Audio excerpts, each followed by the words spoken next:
하나님의 말씀 마태복음 4장 18절에서 25절입니다.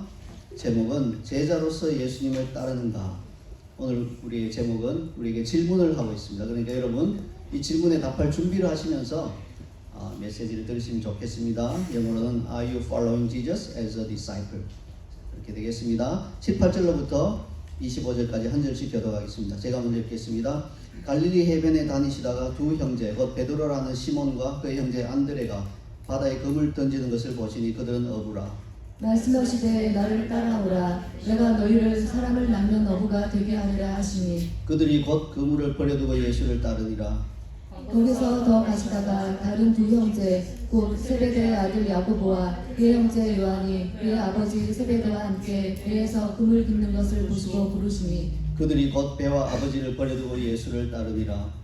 예수께서 온 갈릴리에 두루 다니사 그들의 회당에서 가르치시며 천국 복음을 전파하시며 백성 중에 모든 병과 모든 약한 것을 고치시니 그의 소문이 온 수리아에 퍼진지라. 사람들이 모든 앓는 자 곧 각종 병에 걸려서 고통당하는 자 귀신 들린 자 간질하는 자 중풍병자들을 데려오니 그들을 고치시더라.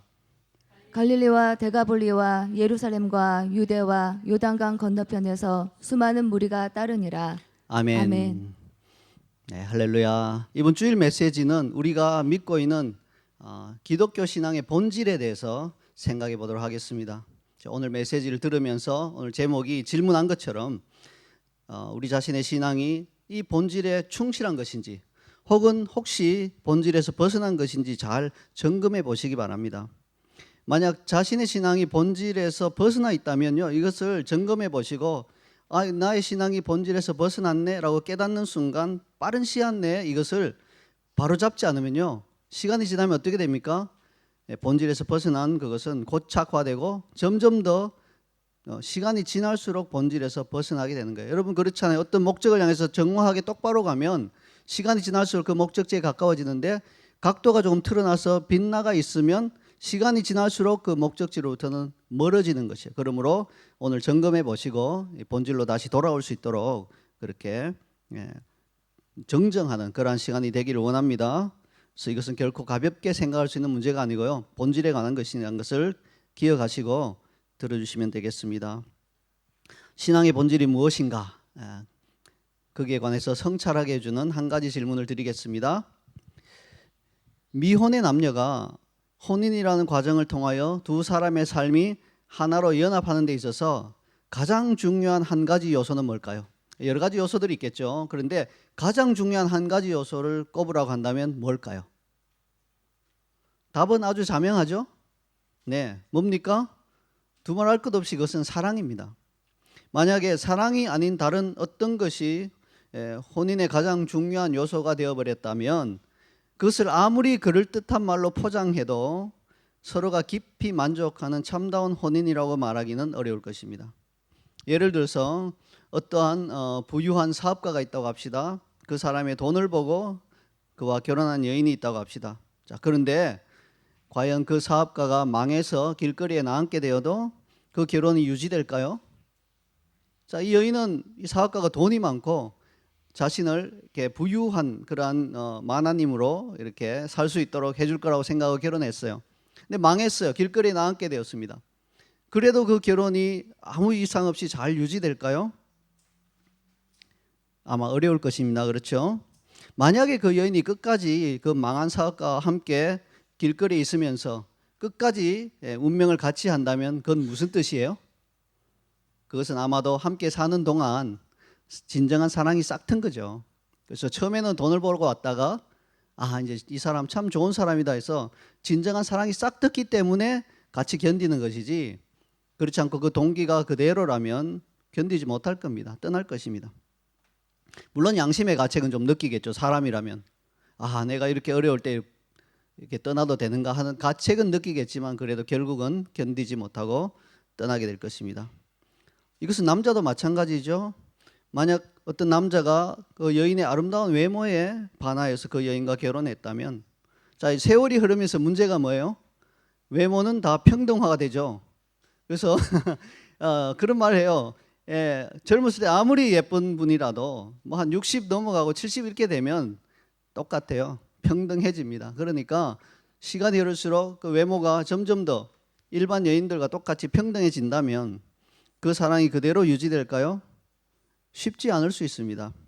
최악의 경우는 젊고 예쁜 여자와 바람이 나거나 그렇지 않더라도 형식적인 결혼 생활을 유지할 뿐이지 두 사람 사이의 어떤 진정한 만족이나 서로를 향한 존중 그런 것들은 이미 없어지고 말았을 것입니다. 자, 안타까운 것은 오늘날 진정한 사랑으로 연합된 부부를 보기가 참 어렵다는 사실이에요. 자, 결혼하신 분들은 자신의 결혼 생활을 한번 이렇게 보시고요. 저도 한번 생각해 볼게요. 또 우리 주변에 있는 수많은 부부들을 한번 생각해 보세요. 우리 교회뿐만 아니라 여러분의 이웃, 친척, 여러분이 아는 그런 부부들을 한번 생각해 보세요. 그냥 피상적으로 눈으로 보여지는 모습이 아니라 여러분이 그 부부의 삶을 좀 어느 정도는 알고 있는 그러한 부부들을 한번 생각해 보세요.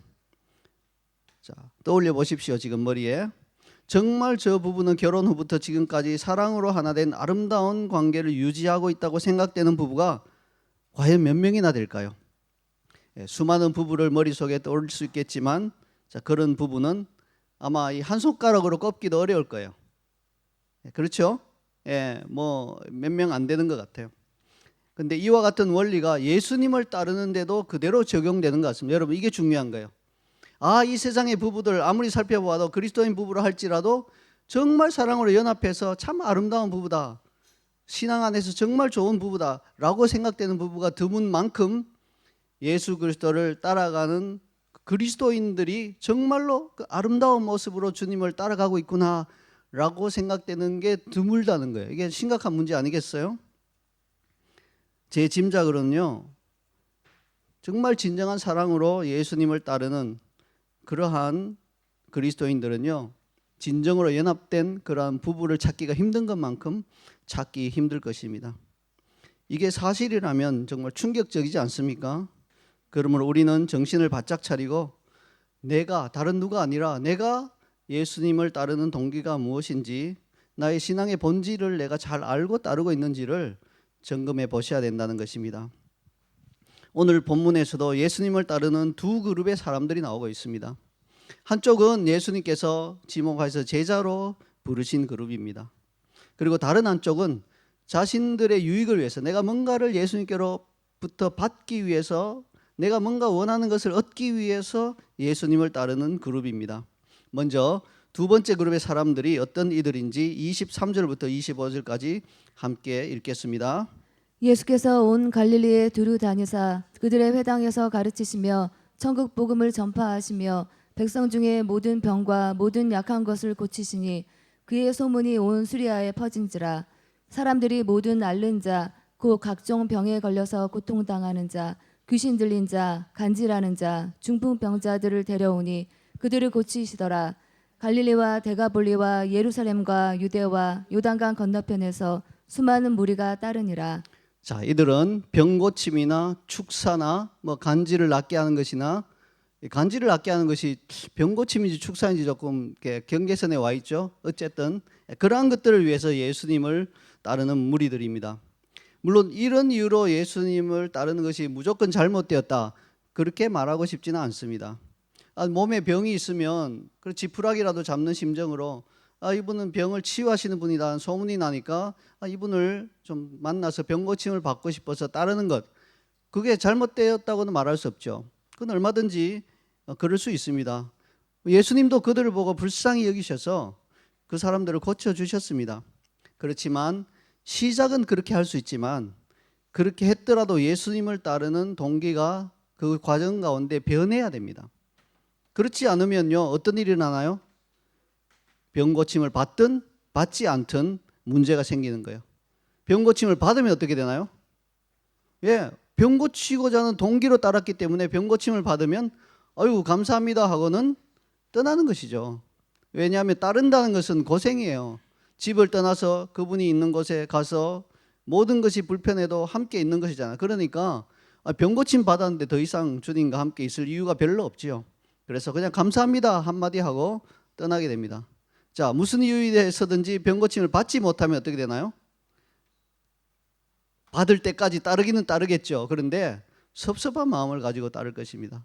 그래서 그 동기가 그대로 있다면, 내가 좀 병고침을 받고자 하는 그 동기 그대로 있다면 떠나든지, 해결됐기 때문에 떠나든지, 아니면 해결되지 않기 때문에 따르긴 따르는데 계속해서 섭섭한 마음을 가지고 따르게 된다는 거예요. 여러분, 섭섭한 마음이 계속 있으면요, 그 사랑의 연합 관계가 유지되거나 깊어지기는 참 힘듭니다.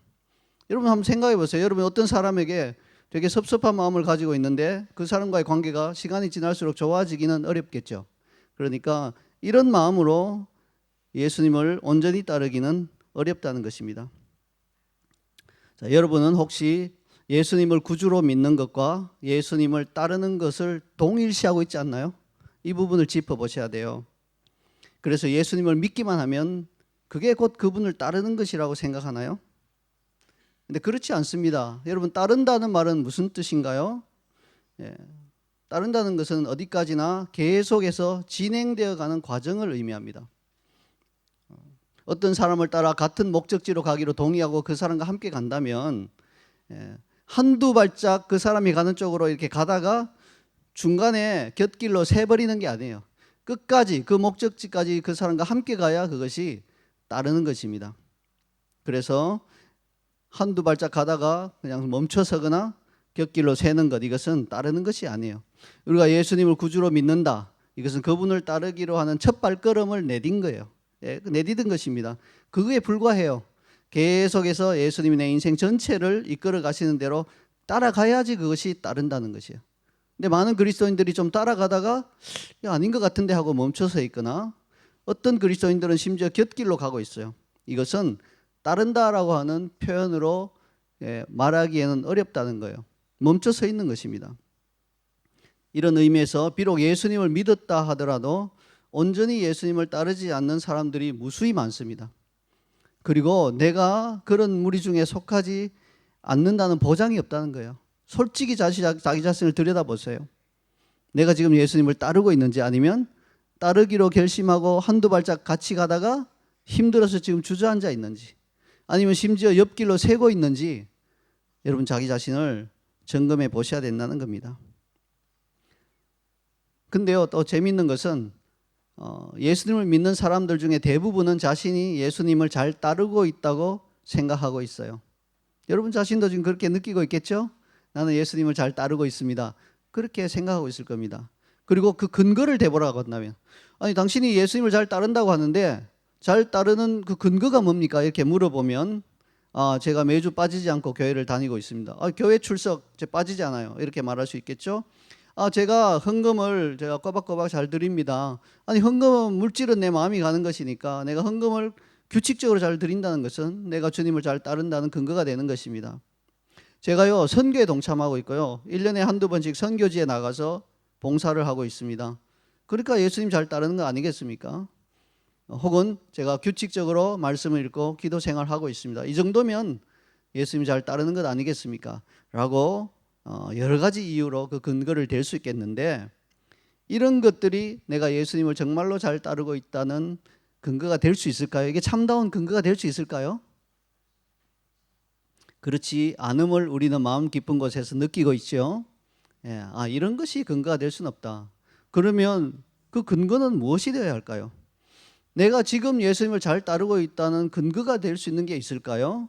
감사하게도 오늘 본문이 그에 대한 답을 우리에게 제시해 주고 있습니다. 오늘 본문을 통해 내가 예수님을 잘 따르고 있는지 점검할 수 있는 세 가지 근거를 살펴보도록 하겠습니다. 자, 먼저 내가 예수님을 잘 따르고 있는지 점검할 수 있는 근거 첫 번째입니다. 함께 읽겠습니다. 하던 일을 멈추고 따를 수 있는가? 네, 하던 일을 멈추고 따를 수 있는가? 본문 18절부터 20절까지 함께 읽겠습니다. 갈릴리 해변에 다니시다가 두 형제 곧 베드로라 하는 시몬과 그의 형제 안드레가 바다에 금을 던지는 것을 보시니 그들은 어부라. 말씀하시되 나를 따라오라. 내가 너희를 사람을 낚는 어부가 되게 하리라 하시니 그들이 곧 그물을 버려두고 예수를 따르니라. 네, 그물을 버려두고 예수를 따르니라. 하던 일, 어부로서 하던 일, 그물로 물고기 잡는 일, 그 일을 버려두고 예수를 따르니라. 그렇게 되어 있죠. 예수님을 따른다는 것은 내가 하던 일을 멈추라고 예수님께서 말씀하신다면 그렇게 할 수 있어야 한다는 뜻입니다. 그게 근거가 되는 첫 번째예요. 예수님을 따르기 전에 시몬과 그의 형제 안드레는 갈릴리 바닷가에 살던 평범한 어부였습니다. 아마 그들은 평생 어부로 살아왔을 것입니다. 예수님을 부르심을 받는 그날도 바다에 그물을 던지고 있었습니다. 예수님은 그들을 사람을 낚는 어부가 되게 하시기 위하여서 나를 따라오라 이렇게 초청하였습니다. 그러자 그들은 그물을 버려두고 예수님을 따랐습니다. 자, 그런데 이 상황을 모든 사람에게 적용해서 이렇게 오해하시면 안 됩니다. 예수님을 따른다는 것은 내가 가지고 있는 직업을 버리고 복음 전도자가 되는 것이다. 이렇게 오해하시면 안 돼요. 아닙니다. 어떤 사람들에게는 그렇게 요청하실 수 있어도 모든 사람들에게 그렇게 요청하는 것은 아니에요. 그래서 예수님을 따른다는 것이 곧 지금 내가 하고 있는 직업을 그만둔다는 뜻과 같은 뜻은 아니에요. 일부 사람들에게는 그렇게 말씀하실 수도 있지만 다 그런 것은 아니라는 것입니다. 그것보다는 예수님께서 무엇이든지 지금 하고 있는 일을 멈추고 나를 따르라 하시면 그렇게 할 수 있어야 한다는 의미입니다. 다만 직업이 그 중에 하나가 될 수 있겠죠. 그래서 직업에 매이는 것이 아니라 무엇이든지 지금 너가 관심을 가지고 몰두하고 있는 그 일을 좀 멈추고 나를 따를 수 있겠니? 하실 때 따를 수 있어야지 그것이 하나의 근거가 되는 것이 내가 예수님을 잘 따르고 있다 하는 하나의 근거가 된다는 것입니다. 이것을 오늘날 우리에게 어떻게 적용할 수 있을까요? 몇 가지 실제적인 예를 들어보겠습니다. 자, 골프를 너무 좋아해서 틈만 나면 골프를 치러 가는 그리스도인이 있다고 합시다. 그는 농담이지만 이렇게 말할 정도입니다. 만약에 천국에 골프장이 없다면 나는 천국에 가는 것을 좀 다시 생각해 봐야 될 것 같습니다. 이렇게 말하는 그리스도인이라고 있다고 칩시다. 좀 심각한 농담이죠. 농담도 함부로 하면 안 돼요. 천국에 골프장이 있을 것 같습니까? 없을 것 같습니까? 몰라요, 우리는. 예, 몰라요. 근데 아마 없을 것 같죠. 뭐 천국에까지 골프장이 있다면 상당히 심각한 문제가 발생하죠. 뭐 원하는 대로 되잖아요, 천국에는. 그러니까 모두 다 딱 치면 다 바로 홀인은 되고 그렇게 되면 안 되니까 모르겠어요. 제 생각에는 없을 것 같아요. 자, 골프 치는 것 그 자체는 죄가 아닙니다. 그러나 그 사람이 예수님이 원하시는 것으로 따라가는 데 있어서 주님을 따르는 데 있어서 골프가 심각한 방해가 될 수 있다는 거예요. 왜냐하면 틈만 나면 골프 치러 가고 또 방에 앉아서도 말씀을 묵상하는 게 아니라 이 골프공을 어떻게 때려야지 이게 이렇게 갈 수 있어 이런 생각을 하고 있으면 시간이 너무 많이 뺏기잖아요. 그래서 주님께서 야, 너 골프 그 죄가 아니지만 이 골프에 너무 신경을 쓰고 뭐 온통 거기에 신경이 가 있으니까 야, 그것 좀 멈추고 나를 따를 수 있겠니? 이렇게 초청하실 수 있다는 겁니다. 이때 진정으로 예수님을 따르는 자가 되기 원한다면 예수님의 초청에 응해서 골프를 내려놓고 그분을 따르기로 결단할 수 있어야 하는 것입니다. 한 번에 다 내려놓을 수는 없을 수 있겠죠. 그러면 최소한 줄여나가야 돼요.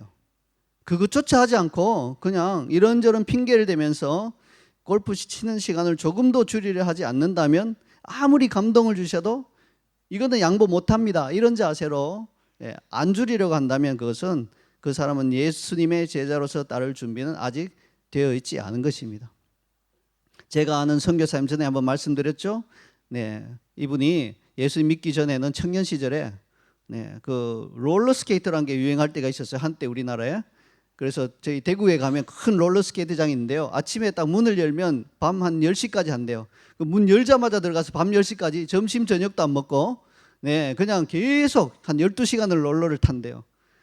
뭐 와 MC 하고 막 음악 나오니까 막 신나서 뒤로도 가고 막 얼마나 거기에 많은 시간을 들였는지 굉장히 많은 시간을 들였는데 예수님을 믿게 됐어요.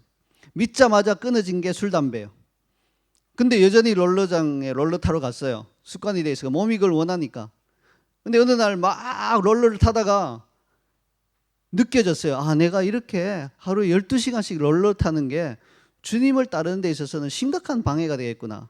그래서 그 선교사님 참 놀라운 것이 집에 오자마자 바로 그냥 그 롤러 그 신발 좋은 거잖아요. 그걸 남한테 주거나 하면 되는데 가위를 가지고 와서 조각조각 잘랐대요. 다시는 못 하도록. 옆에서 누나가 그걸 보고 있다가 깜짝 놀라서 야, 그거 너 얼마나 아끼는 건데 왜 그래? 이거 그리고 안 탈 것 같으면 누굴 주지 왜 이래? 근데 자신의 결심을 나타내기 위해서 막 조각조각 잘라서 버렸답니다. 그리고 그 이후로 다시는 한 번도 타지 않았답니다. 이게 진짜 따르는 자세죠. 근데 이렇게까지는 못하더라도 조금씩 줄여 나갈 수 있어야 된다는 거예요. 전혀 안 줄이고 나는 이거는 양보 못해요. 아무리 감동을 주셔도 no thank you. 더 이상 이 부분에 대해서는 저한테 이야기하지 마세요. 이런 자세로 있다면 그 사람은요 주님을 따르는, 잘 따르는 그런 그리스도인이 되기는 어렵다는 것을 기억하시기 바랍니다. 여러분 골프 치는 것만 그럴까요? 네, 나는 골프를 안 치니까 나는 그런 일이 없겠네, 다행이다, 이렇게 생각하고 있는 분들은 영화나 드라마에 너무 많은 시간을 빼앗긴다면 예수님께서 감동 주실 수 있어요. 야, 넷플릭스 계정 좀 탈퇴하고 나를 따르라, 그렇게 초청할 수 있다는 거예요. 넷플릭스 그 아까운데요. 좀 6개월 끊었는데 주님 이거 좀 어떻게 하죠? 이제 한 달밖에 안 됐는데, 이렇게 말할 거예요. 나는 넷플릭스 계정 없어, 안심하고 있는 분들이 있나요? 근데 그게 문제가 아니잖아요. 요즘 모든 사람에게 문제가 되는 게 또 있죠. 바로 유튜브와 같은 인터넷 플랫폼들 아니에요? 학생 여러분들에게 묻습니다. 예수님께서 유튜브와 인터넷 보는 시간을 좀 멈추고 아니면 최소한 좀 줄이고 나를 따르라고 하신다면 그렇게 할 수 있나요? 아니면 유튜브와 인터넷 보는 시간을 전혀 줄이고 싶은 마음이 없고 전혀 안 줄이겠습니다, 나는 이건 양보 못합니다 주님, 이렇게 말한다면 아직 제자로서 주님을 따라갈 준비는 안 되어 있는 것이에요. 신앙의 본질에서 좀 떨어지는 것입니다. 여러분 이것을 꼭 기억하시기 바랍니다. 이처럼 예수님께서 여러분에게 무엇이든지 지금 하는 것을 멈추고 나를 따라오라 하실 때 시몬과 그 형제 안드레처럼 하던 일을 멈추고 그분을 따라가는 자들이 바로 예수님을 제자로서 따르는 자들입니다. 예수님의 이러한 초청에 반응하지 못한다면 어쩌면 아직까지는 그냥 병 고침을 원하는 무리 가운데 섞여 있는 사람일 수 있다는 것입니다. 기독교 역사에는 예수님의 초청에 하던 일을 멈추고 그분을 따라 그분이 원하시는 삶을 선택한 유명한 사람들이 많이 있습니다. 그 중에서 후세 사람들이 케임브리지 7인이라고 부르는 사람들이 있습니다. 이들은 1885년 그 해부터 중국 선교를 위해 헌신한 영국 케임브리지 대학 출신의 7명의 선교사들을 가리키는 말입니다. 그 중에 가장 유명한 분이 C.T. 스터드라고 하는 중국 내지 선교를 창시한 이런 분이죠. 케임브리지 대학은 여러분 영국의 명문대잖아요. 그래서 이들은요 20대 젊은이들로서 사회적으로나 경제적으로 안정되고 풍족하였으며 장래도 보장되어 있었습니다. 좋은 가문에서 또 출신이에요. 금수저예요, 쉽게 말하면. 자, 그런데 하나님의 부르심에 응답하여 얼굴도 모르는 그 미지의 세계에 있는 이들 위해 중국 내륙으로 떠나 복음을 전하고 하나님의 사랑을 나누며 자신의 삶을 하나님께 헌신했습니다. 여러분 그 당시 1885년 이 당시 중국 내륙은 미지의 세계였어요. 그때 당시까지만 해도 대부분의 선교 사역은 상하이라든지 중국에 있는 이 항구 도시, 좀 열린 도시에 집중되어 있었고 중국 내지로 들어가겠다는 생각은 아무도 못하고 있던 시절입니다.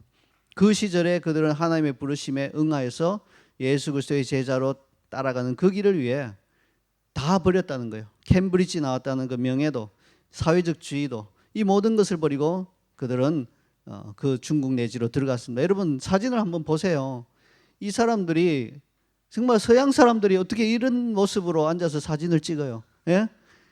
정말 뭐 중국 변발까지 변발이라고 하죠. 이런 복색을 다 하고 그들의 영혼을 구하기 위해 캠브리지를 나온 그 전도 유망한 20대 청년들이 다 이런 모습으로 그 안에 들어가서 자신의 삶을 다 바쳐드렸던 것입니다. 이들이 뿌린 복음의 씨앗이 오늘 중국 교회를 낳은 것입니다. 당시에도 이들의 헌신과 사역은 많은 젊은 그리스도인에게 도전이 되었습니다.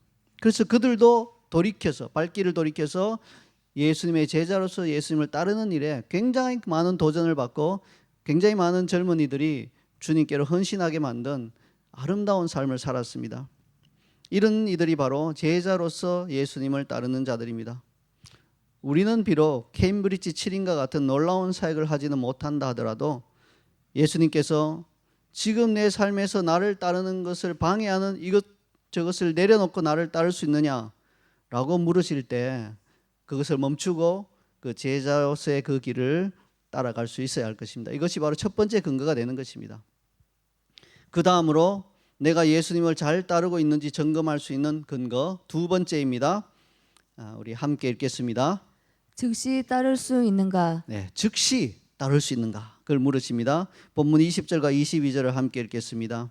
그들이 곧 그물을 버려두고 예수를 따르니라. 그들이 곧 배와 아버지를 버려두고 예수를 따르니라. 네, 여기 색깔로 이렇게 표시한 게 있죠. 곧 예수를 따르니라. 곧 예수를 따르니라 되어 있습니다. 당신을 따라오라는 예수님의 초청을 받은 시몬 베드로와 그의 형제 안드레, 그리고 세베대의 아들 야고보와 그의 형제 요한은 즉시 곧 예수님을 따르기 시작했습니다. 그들은 이렇게 말하지 않았습니다. 잠시만요. 배를 인수한 사람을 찾을 때까지 좀 기다려 주세요. 이 배를 좀 처분해야 됩니다. 혹은 그물도 시장에 좀 내다 팔아야 하니까요. 이 그물이 좀 팔릴 때까지 기다려 주세요. 그리고 나서 주님을 따르겠습니다. 그렇게 말하지 않았습니다.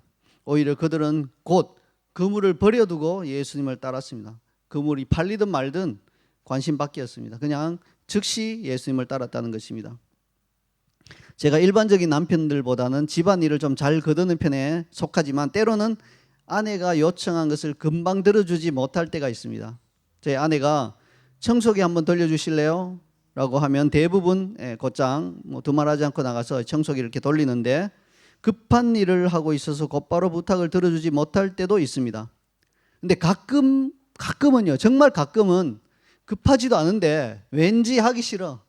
그래서 그냥 미적미적 하면서 보고 있던 유튜브 마저 보고 뭐 이런 식으로 할 때가 있어요.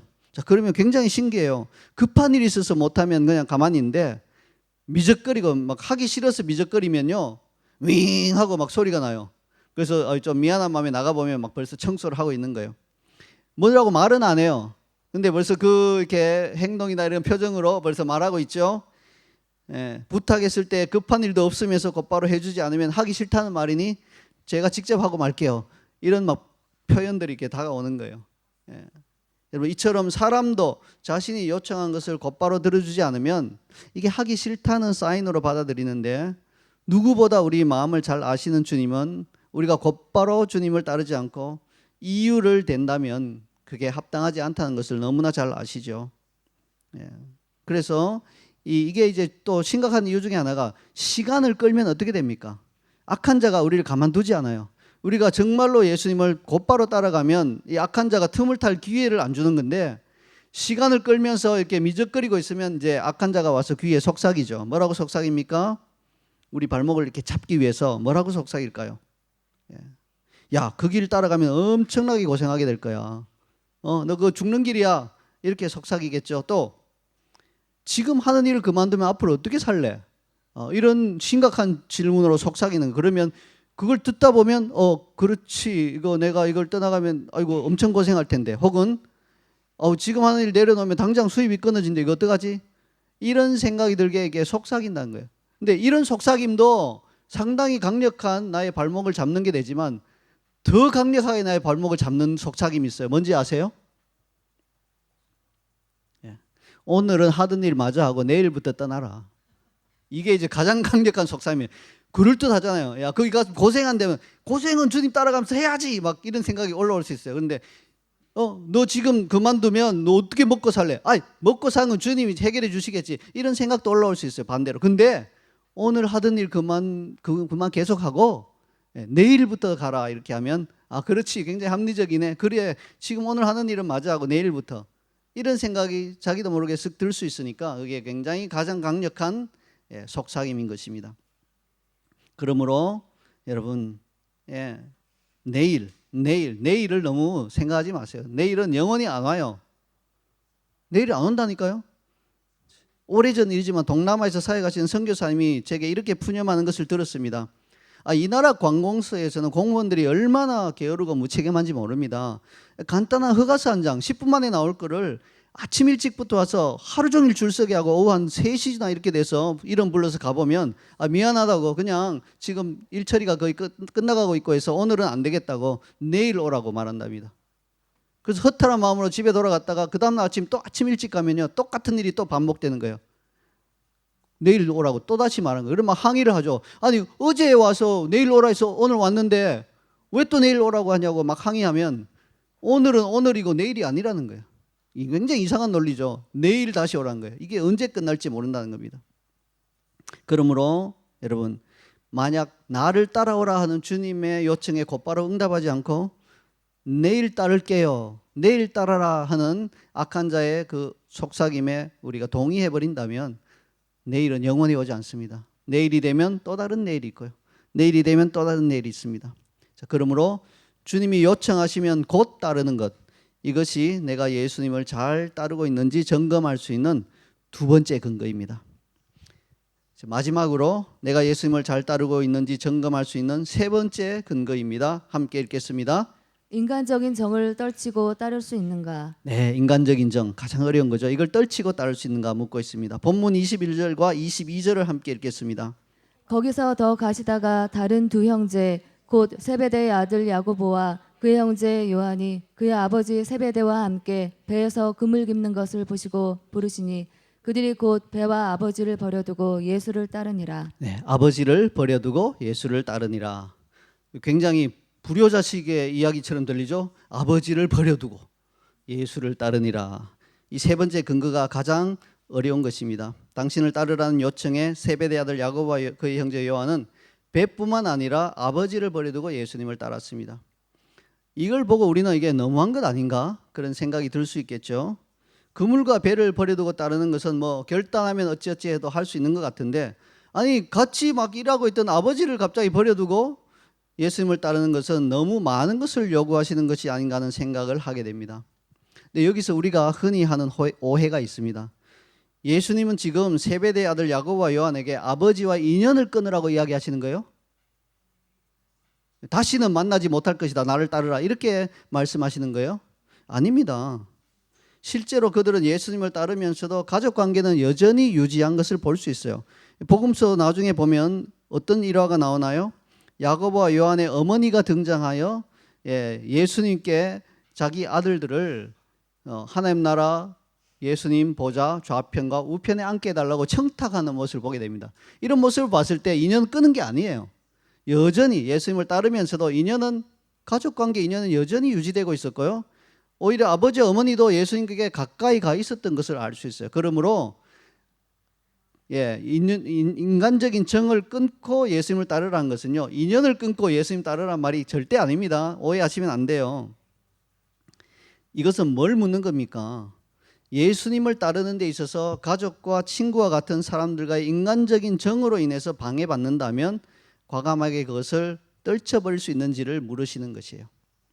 제 삶에서 예를 들어보겠습니다. 제가 신학교 다닐 때 권유받은 게 많이 있어요. 굉장히 많은 권유를 받은 게 있는 게 뭐냐면, 당신은 영어도 좀 되고 머리도 좀 똑똑한 것 같으니까 미국에 가셔서 대학원을 가서 신학을 공부하세요. 그리고 돌아와서 교수로 섬기면 참 좋겠습니다. 이런 권유를 많이 받았어요. 저는 가고 싶지 않았어요. 왜냐하면요, 미국에 가서 신학한다는 것은 때로는 가족과 떨어져 있어야 하고요, 그리고 부모 형제와는 완전히 떨어져 있어야죠. 저는 이런 것이 내키지 않았던 거예요. 그래서 그냥 그 말을 들어도 그냥 참고하겠습니다 하고는 따르지 않았던 거죠. 자, 그리고 나서 이제 신학을 마치고 선교 사역으로 이렇게 함께 국내 선교 단체에서 일하게 되었는데요. 그러다가 이제 해외 선교사로 헌신하여 한국을 떠나게 되었습니다. 그때 제 마음에 가장 걸렸던 것이 저희 부모님께 이 손자들을 좀 함께 하는 시간을 드리지 못하게 되었다는 데 대해서 굉장히 인간적으로 좀 마음이 아팠습니다. 할아버지 할머니들은 손자 손녀가 그렇게 귀하게 보이고 귀엽게 보이고 그렇게 한다고 들었는데 그분들의 인생의 즐거움을 빼앗는 것 같아서 발걸음이 무거웠습니다. 그러나 저는 선교사로 나가는 것이 나를 따르라는 주님의 그 초청의 일부인 것을 알았기 때문에, 제 인생의 그 단계에서는 그것이 나를 따르라는 초청인 것을 알았기 때문에 이 인간적인 정을 떨치고 선교사로 나갈 수 있었습니다. 제가 말하는 요점은 이것이에요.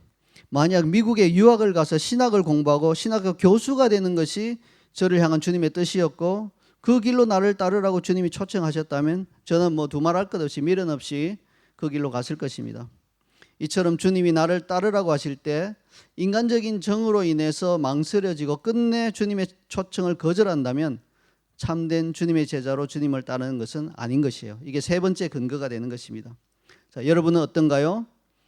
때로 우리는 주님의 뜻을 알면서도 가족으로 인해서 그런 인간적인 정으로 인해서 나를 따르라는 주님의 초청에 응하지 못합니다.